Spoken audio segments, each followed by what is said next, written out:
Eu falei que iria comentar aqui no canal a respeito da ida do Sérgio Moro no Flow. E não foi ruim, não. Foi péssimo. Foi mais do que péssimo, foi horrível. Horrível. Para aquele que vota em bandido canalha. Para esses caras foi horrível. Para quem esperava ver imitada. Eu quero ver ele imitando aqui agora. Não, não teve imitada. Para quem vai votar em bandido rachador com a família marginal, que hoje é a putinha do Centrão, foi horrível esse Flow. Pô, mas como assim não teve imitada? Foi horrível para quem vai votar em bandido, cachaceiro, líder de quadrilha que subverteu o país e que adora se emocionar. No meu governo vai ter teto de comida, vai ter teto de bem-estar. O povo vai voltar a andar de avião, vai ter calango em todos os lugares para você ir comer no calanguinho. Foi horrível para quem queria ver um político cínico, canalha, cheio de traquejo, mentindo pro povo. Esse Flow foi horrível para quem queria ver isso. Aliás, o Mamãe Falei fez um vídeo ontem a respeito da ida do Moro no Flow, que foi excelente. Agora, antes de comentar a ida dele, eu vou falar para vocês. Ontem eu fiz um vídeo a respeito do falecimento do Olavo de Carvalho. Se você não assistiu esse vídeo, assista. Ele está com quase 400 mil visualizações em menos de 24 horas. E aí vieram todos os olavistas, os bolso-olavistas no meu canal, os idólatras que menosprezam todas as vidas perdidas nessa pandemia, que mentem os números, que mentem sobre as vacinas, que espalham morte e destruição com desinformação por todo o país, por todos os cantos, no WhatsApp, no Facebook, etc. Eles queriam de mim um vídeo mais cristão. Porque cristão mesmo é quem debocha da morte de mais de 120 mil pessoas, como fez Olavo de Carvalho no ápice da crise de Manaus, né? Eu não vi toda essa comoção e esse apelo por compaixão cristã quando o Olavo escreveu isso daqui, ó. Superlotação de moribundos nos hospitais por falta de oxigênio agora chama-se pandemia de Mocoronga. Agora imaginem se eu tivesse feito um vídeo dizendo o seguinte: vou chorar até quando? Chega de BBB! Chega de BBB! Aqui com as arminhas pra você. Chega de BBB! Bando de maricas! Né? E daí? Eu sou coveiro, tá ok? Eu não faço milagre! Imagina se eu tivesse feito um vídeo desses. Aí vocês iam pedir compaixão cristã, vocês iam aplaudir a mitada. Como é que ia ser, hein? No vídeo que eu fiz, quem queimou os livros do Olavo foi ele mesmo. Quem jogou seus próprios livros no lixo foi o próprio Olavo, certo? Eu acredito que eu até fui gentil demais no vídeo que eu fiz. Gentil até demais. Eu perdoei as injustiças que o cara fez comigo. Eu desejei que Deus tenha misericórdia da alma dele. Eu espero do fundo do meu coração, né, que ele tenha se arrependido de tanta canalice que fez, principalmente com quem o ajudou, né, até o final da vida, certo? Eu não tô feliz não, cara, com isso que aconteceu. É muito triste uma pessoa que vem a falecer e que morre desgraçando tudo o que escreveu durante a vida, né? E no vídeo que eu fiz ontem, você me desculpa, mas eu simplesmente descrevi a realidade. Quem morre sem se arrepender, acontece o que com essa pessoa, hein?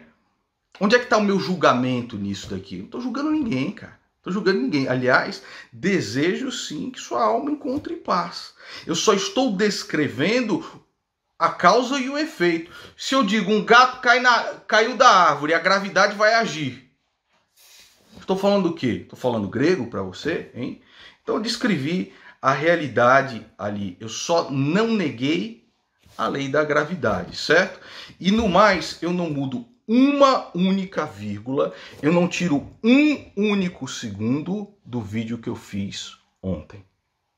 Que Deus tenha misericórdia da alma do Olavo de Carvalho, que possa confortar a família, e que ele possa ter se arrependido de toda a canalice que fez, né? Principalmente com as pessoas que o ajudaram. Voltando aqui ao Moro no Flow, certo? O Sérgio Moro, cara, é o seguinte, ele é um nerdão do direito, certo?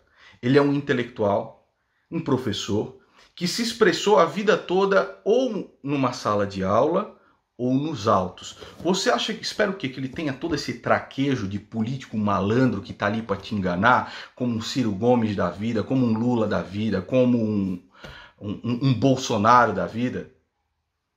Deixa eu beijar aqui o quadro de Jesus Cristo, tá ok? E daí? Chega de mimimi! Chega de mimimi! Você espera essa merda, é?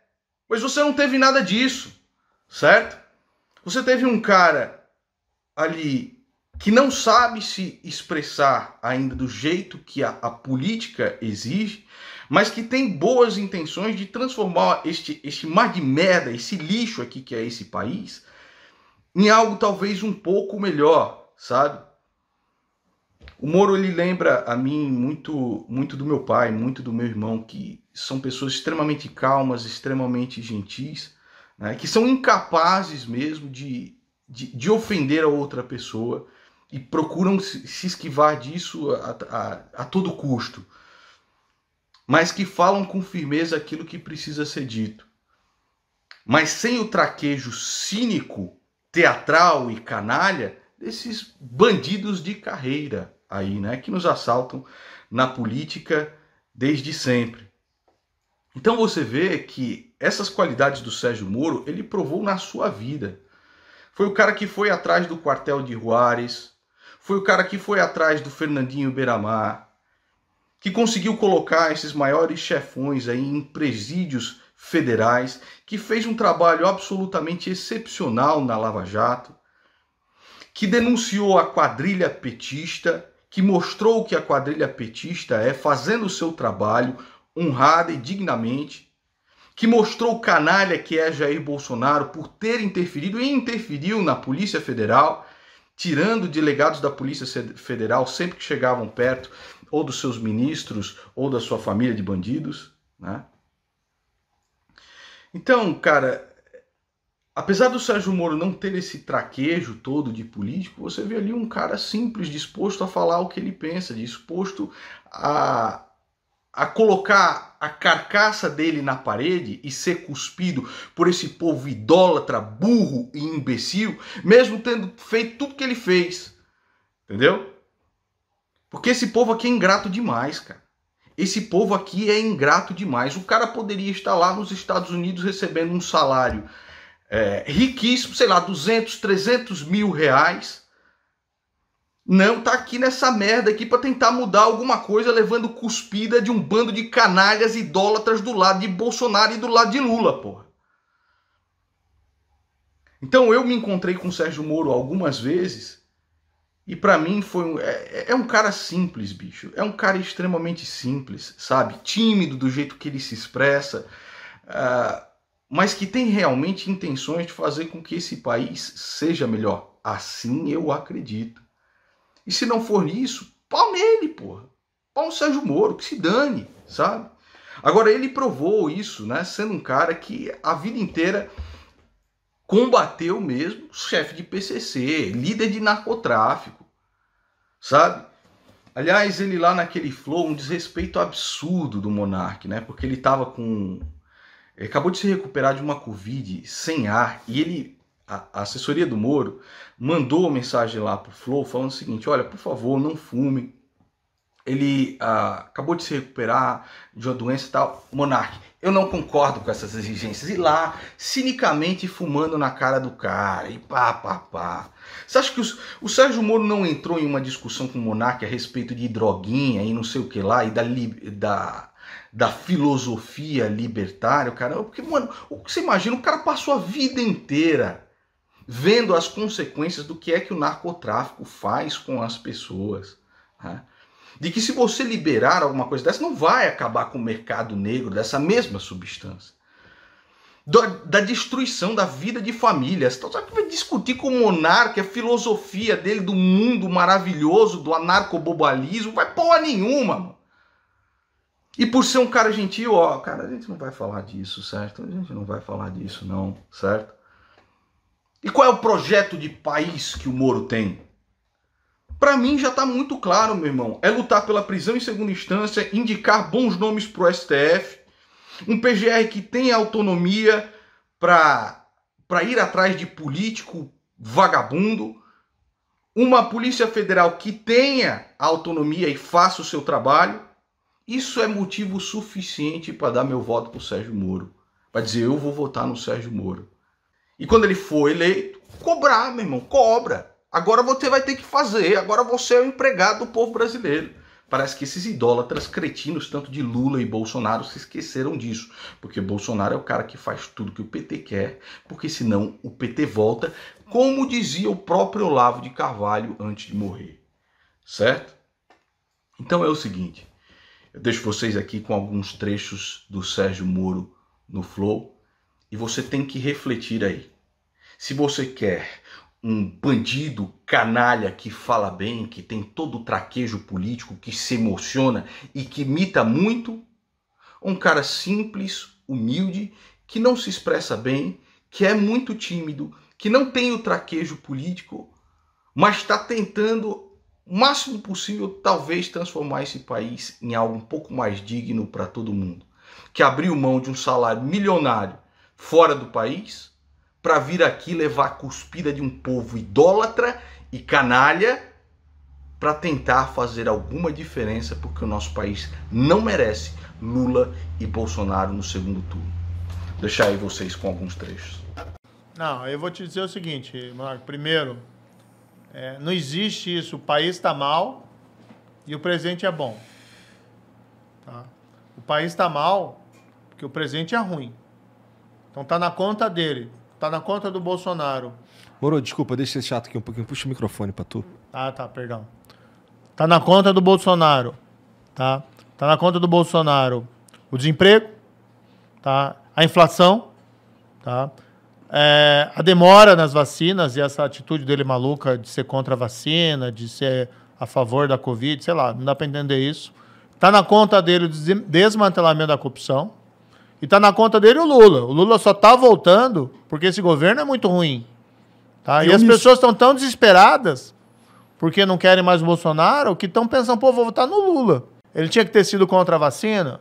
Não. Ele tinha que ficar falando para as pessoas que a pandemia é uma gripezinha, que não tem perigo nenhum, que não precisa usar máscara, que a solução é todo mundo pegar a doença, e a gente tem aí 620 mil vítimas. Não estou dizendo que ele é culpado pelo vírus. Não é. O vírus é um fenômeno mundial. Agora, cá entre nós, quando você tem uma emergência dessa, você precisa ter um líder que diga as coisas certas. Então, o primeiro sinal foi esse. O governo trabalhou para que o COAF fosse de volta, fosse lá para o Ministério da Economia. Tá? Depois teve uma decisão do Supremo que beneficiou lá o filho do presidente, parou uma investigação, foi uma liminar de um dos ministros. O governo também não queria que a gente... O problema é que essa liminar, ela parava todas as investigações de lavagem de dinheiro no país. Né? Parava tudo. E o presidente não queria que a gente mexesse nisso. O presidente me falou assim, Moro, se você não vai ajudar, não atrapalha. Porque ele não queria, porque eu tinha falado para ele, presidente, essa liminar... Até entendo lá o teu processo de investigação do seu filho, mas assim, para o país ela é um desastre, porque para tudo. E aí ele não queria que eu fosse lá trabalhar contra a liminar no Supremo. Claro que eu não sou advogado de ninguém para lá interferir no processo do filho do presidente. Mas quando você tem uma decisão judicial que afeta todo o sistema, aí o ministro X tem que atuar. Depois teve aquele projeto, mas depois eu desobedeci isso, para falar a verdade. Não tem como aceitar uma ordem dessa, né? E depois essa liminar caiu, mas ficou lá uns 4 meses parado, os processos, por conta lá, porque não podia prejudicar o filho do presidente, que é um absurdo. O filho do presidente tem que responder o processo, se ele for inocente, que seja inocente. Um cara que falava mal da Lava Jato, aí o cara é eleito, dizendo que suporta a Lava Jato, e ele nomeia um cara que fala mal da Lava Jato, desapontadíssimo com o presidente da República, que tinha, sim, né, traído, tudo que ele tinha prometido, tinha traído a população, na minha opinião, porque ele não quer que, vamos dizer, que tenha um sistema contra a corrupção que seja forte, ele não quer esses instrumentos fortes, porque ele tem os problemas legais dele. Voltar, que é o Lula, de um governo que não deu certo, que é um governo dos escândalos de corrupção, que é um governo da recessão. E o que ele está falando o que ele vai fazer para mudar a economia? Qual que é o plano dele? É o plano do cara que levou o Brasil à recessão em 2014, 2016. Né? Que é gastar. Sim, que é reformar, quebrar o país. Tirar as reformas que a gente fez na questão trabalhista. Se o presidente da República, no começo do mandato, encaminha um projeto acabando com a reeleição para presidente da República, inclusive para ele, o Congresso aprova na hora. Será? Totalmente. O Congresso, os caras não querem você de novo lá. Fim do foro privilegiado. Seria ótimo. Acho incrível Tá, também. se o presidente da República apresentar no Congresso... Mas tem umas ressalvas aí no fim do Não, foro sem privilegiado. ressalva. Pra todo mundo. Para todo mundo. Se ele der... Por isso que, assim, as pessoas precisam ter fé que tem gente que faz a coisa certa. Precisam de exemplo. Presidência e tal, etc. Tudo bem. Projeto, precisa voltar ao crescimento econômico, emprego, precisa dialogar, mas as pessoas também precisam de exemplo, precisam começar a acreditar em alguma coisa. Então, você apresenta o constitucional, acaba com o foro privilegiado para todo mundo, inclusive para o presidente da República. Tá? Se você mandar, acaba para todo mundo, mas não o presidente da República, aí não dá, Sim, porque você perde o terreno moral. claro. Agora, se você apresenta acabando para todo mundo, inclusive para você, o Congresso não vai aprovar. Quando a gente começou a Lava Jato lá, ninguém acreditava. Alguém acreditava que um dia o dono da maior empreiteira do Brasil ia ser preso, cumprir pena. E cumpriu. Fez lá um acordo, mas ficou lá 3 anos preso. Acho que foi 2 anos e 8 meses, sei lá. Mas ficou. Antes esses caras não ficavam um dia, não ficavam 1 hora, não ficavam 10 minutos presos. Porque sequer investigava, sequer julgava, sequer prendia. As ruas, protestar contra a corrupção. Então não foi só lá o juiz, o procurador, o policial. Tem todo um contexto. Não. E aí, mas... tipo, Aquilo que ele falava que não ia fazer, não vou chamar nunca o Centrão para governar. Hoje vai lá o chefe da Casa Civil, o ministro mais importante dele, que manda hoje até no Paulo Guedes, é do Centrão. Né?